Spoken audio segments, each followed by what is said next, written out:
Alright, I'm gonna crash out for a second. Earlier I was watching a video breaking down the Emiru and Miskiff situation, and besides the disturbing allegations being made, one thing I couldn't help but notice is that everyone is reacting to this video.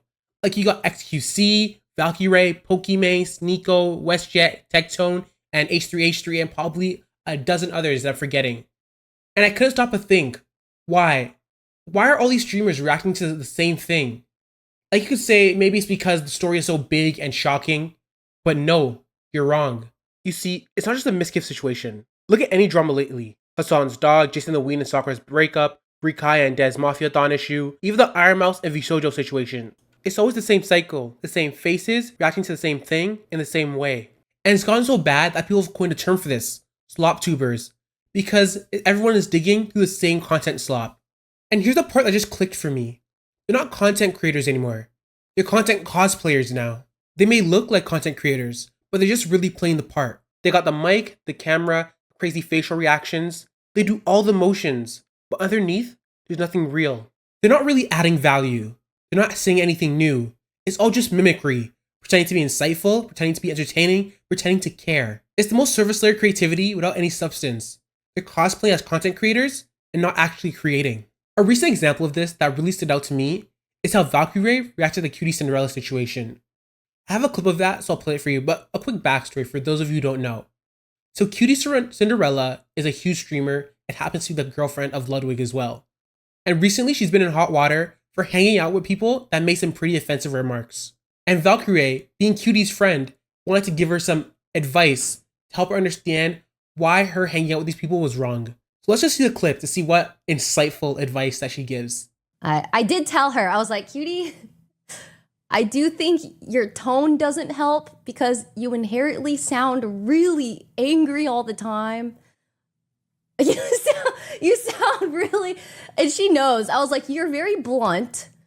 I think it's your tone, you're blunt, and it just comes off poorly, especially, you know, and I was like, you're also the whitest woman I know. And it also is just, you know, you being so white. It doesn't help. It doesn't help. But I know her. I know her heart.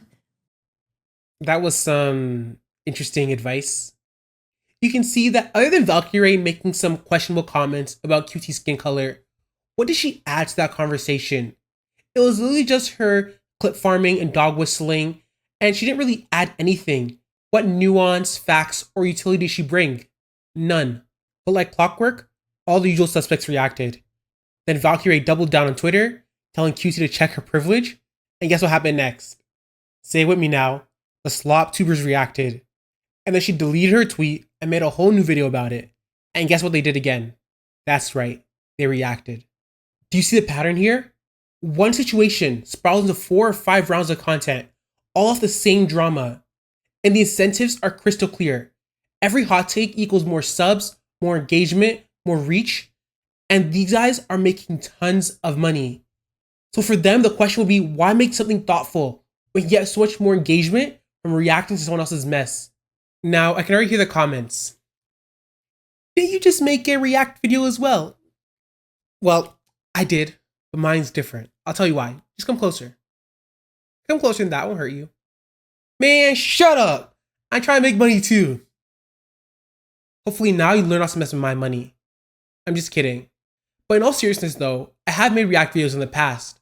But the difference is that when I make my videos or react to content, I only react to something I can add context, nuance, or more information from. If I can't drive value from the information I'm giving to someone and just saying, oh my gosh, that's so bad, or I'm bandwagoning on a topic, then that's not really something I should react to. So the way I do it is that if I can find real value in something I'm reacting to, I'll make a video.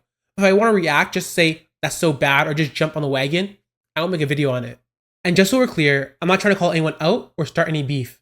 Anyone I mentioned is just an example, not criticism. I don't want that smoke. And while I've kind of put blame on the streamers themselves, I can't really blame them because this is what online content has become now, a self-destructive content ecosystem. One person will say something dumb and like 4 people react to that, and then 10 people react to those reactions, and then before you know it, it's trending on X. No one's really informing or adding any nuance. You could argue there's some entertainment value, but it's kind of like digital fast food. It's easy to make and easy to consume, just leaves everyone dumber and hungry for more. And people eat it up. Just go on Twitch and you can see Asmongold streaming to like 50k people or Pokemon streaming to 10. So people love it and it pays really well. But I'm a bit of a old head, but I remember days when streamers actually had to try and when creators had to try to make entertaining videos for people, not just react content. Like, does anyone else remember the golden days with content creators like Niga Higa? That dude was cooking every week. Sketches, scripts, camera tricks, punchlines, all done with a couple of friends and a tripod. No drama, no he said, she said, no parasocial mess. Just genuine creativity. We would wait for new episodes like it was a TV show. And back then, it wasn't about having the best algorithm or the most watch time. It was about making something actually creative and enjoyable for people. And that's what I think is missing now. Most streamers, and to some extent some content creators, are fake. They just sit in front of a camera and exist, waiting for something to happen, not even creating anything. They just fill airtime. They don't even come up with ideas themselves. They just wait for things to happen to other people so they can react to it. It's like comparing a Michelin star chef to a guy who just sells microwave meals on TV. Back then, creators like Nigahiga, Smosh, Freddie W, and early Jenna Marbles had to actually be funny, or no one would watch. Now, you can boot up OBS, put up a drama clip, and pretend to care. And yeah, I know, old YouTube was cringe, but at least it was authentically cringe. People were trying their best to make something fun. But now, people are just pretending to have opinions because the rent's due. And again, this isn't about hate on anyone's favorite streamer. People find them entertaining, and I get that. But this is about making things better. Maybe the creators could push themselves more and elevate their craft. And to be fair, some do that. And one streamer that stands out to me in this regard is Kai Cenat. Now, before you run to the comment sections to bring out whatever scandal or viewbotting allegations against him, just hear me out for a second. When Kai started streaming, what made him stand out wasn't him chasing reactions or commenting on a certain drama. It was his creativity. From the PS5 giveaway that literally got him arrested, to his original Mafiathon, a month-long stream packed with activities and guests, Kai kept finding new ways to entertain. He brought on G Herbo, NLE Choppa, KSI, and more. He went to Hogwarts, played football, learned karate, hosted talent shows, anything to keep the audience engaged. And it worked. At the time, he became the most subscribed streamer, with over 300,000 subs. He pulled in 43 million watch hours in just that 1 month, and he averaged 60 to 70k live viewers every day. Nearly every clip went viral across YouTube, TikTok, and Twitter. Financially, it probably paid off huge. But more importantly than that, it showed that creativity can still win online. Now, I can already hear you saying, not everyone is as well connected as Kai, or not everyone can afford to do something that big. And yeah, that's true, but everyone can start from somewhere. For example, instead of doing a stream where you talk about random YouTube drama, why not do a stream where you get to know your viewers? Invite a few of them on, vet them of course, but then see what they like, what they dislike, what they want to get to know more of, and just see how you can connect to your audience.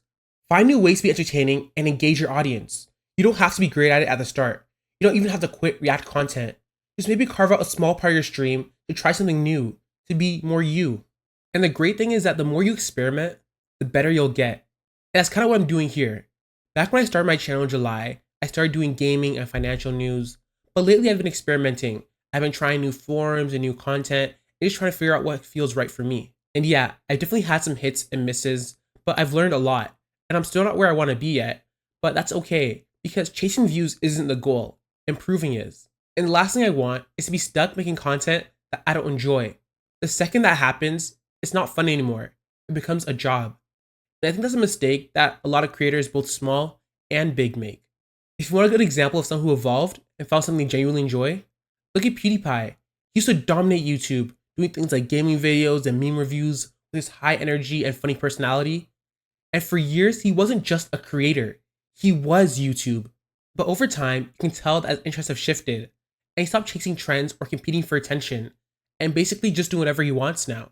He turned to this wholesome techfluencer slash home labs guy, and he's building PCs, showing off his setup, talking about NAS servers and unboxing gadgets, and just basically vlogging his quiet life in Japan. And he seems pretty happy. And sure, he's not pulling the same crazy numbers that he used to before, but you can tell that he enjoys this more. And that's the point. He's not forced to make the same content that made him famous. He's pivoted towards what genuinely interests him now, and he found a new community that appreciates it. That's proof that you don't have to trap yourself doing the same thing forever. The internet is massive, and there's always a niche or community for everything and a corner for everyone. You can always evolve, switch lanes, or try something new, and you'll always find success if you stay authentic and true to yourself. I guess what I'm trying to say here is that, yeah, the internet rewards attention, outrage, clickbait, drama, recycled content, but it doesn't mean to chase that. The creators who last the longest aren't the ones who copy others. They're the ones who grow their audience, who take risks, and who stay curious. You don't need millions of dollars or a huge production team to be successful. You just need creativity and courage. That's what Kai did. That's what PewDiePie did. That's what I'm trying to do. That's what many others are trying to do as well. Because at the end of the day, content creation should be fun. It should challenge you. It should teach you. It should feel like something you're proud of. Not something you have to upload just because you have to. So whether you're a small creator, big streamer, or just someone watching it all unfold, remember, the algorithm changes every few months, but authenticity never goes out of style. If you made it this far, I just want to say thank you for watching. It really means a lot. And while making this video, I had the opportunity to reflect a bit on my own journey the last couple months. And from going to basically zero video making experience or editing experience, other than making a couple TikToks, and learning how to use things like Premiere Pro and Audition, and figuring out editing and sound and writing scripts, and realizing how much work goes into making a YouTube video, I just want to say thank you. It's been a lot of hard work, but it's also been a lot of fun. And I couldn't have done it without every single one of you watching, commenting, encouraging, and showing up. Seriously, it means a lot. And looking at my stats the other day, I realized I've hit over 1.7K total views, which is like mind blowing. Like, I appreciate every single one of those. And we're getting close to 50 subs, which is kind of crazy too. So when we hit that, I want to do a little 50 sub special on YouTube, like go on YouTube live or something. And maybe we'll hang out, chat, talk, you can ask me questions, or I give you some advice, or just anything you want. And let me know in the comments if that's something you'd be interested in, and if that's something you'll be into. But if you want to make that happen, just hit the like button and subscribe. And yeah, that's a lot to say. I hope you guys have a good day, and that's all from me today. And just, stay good for your own. Peace out.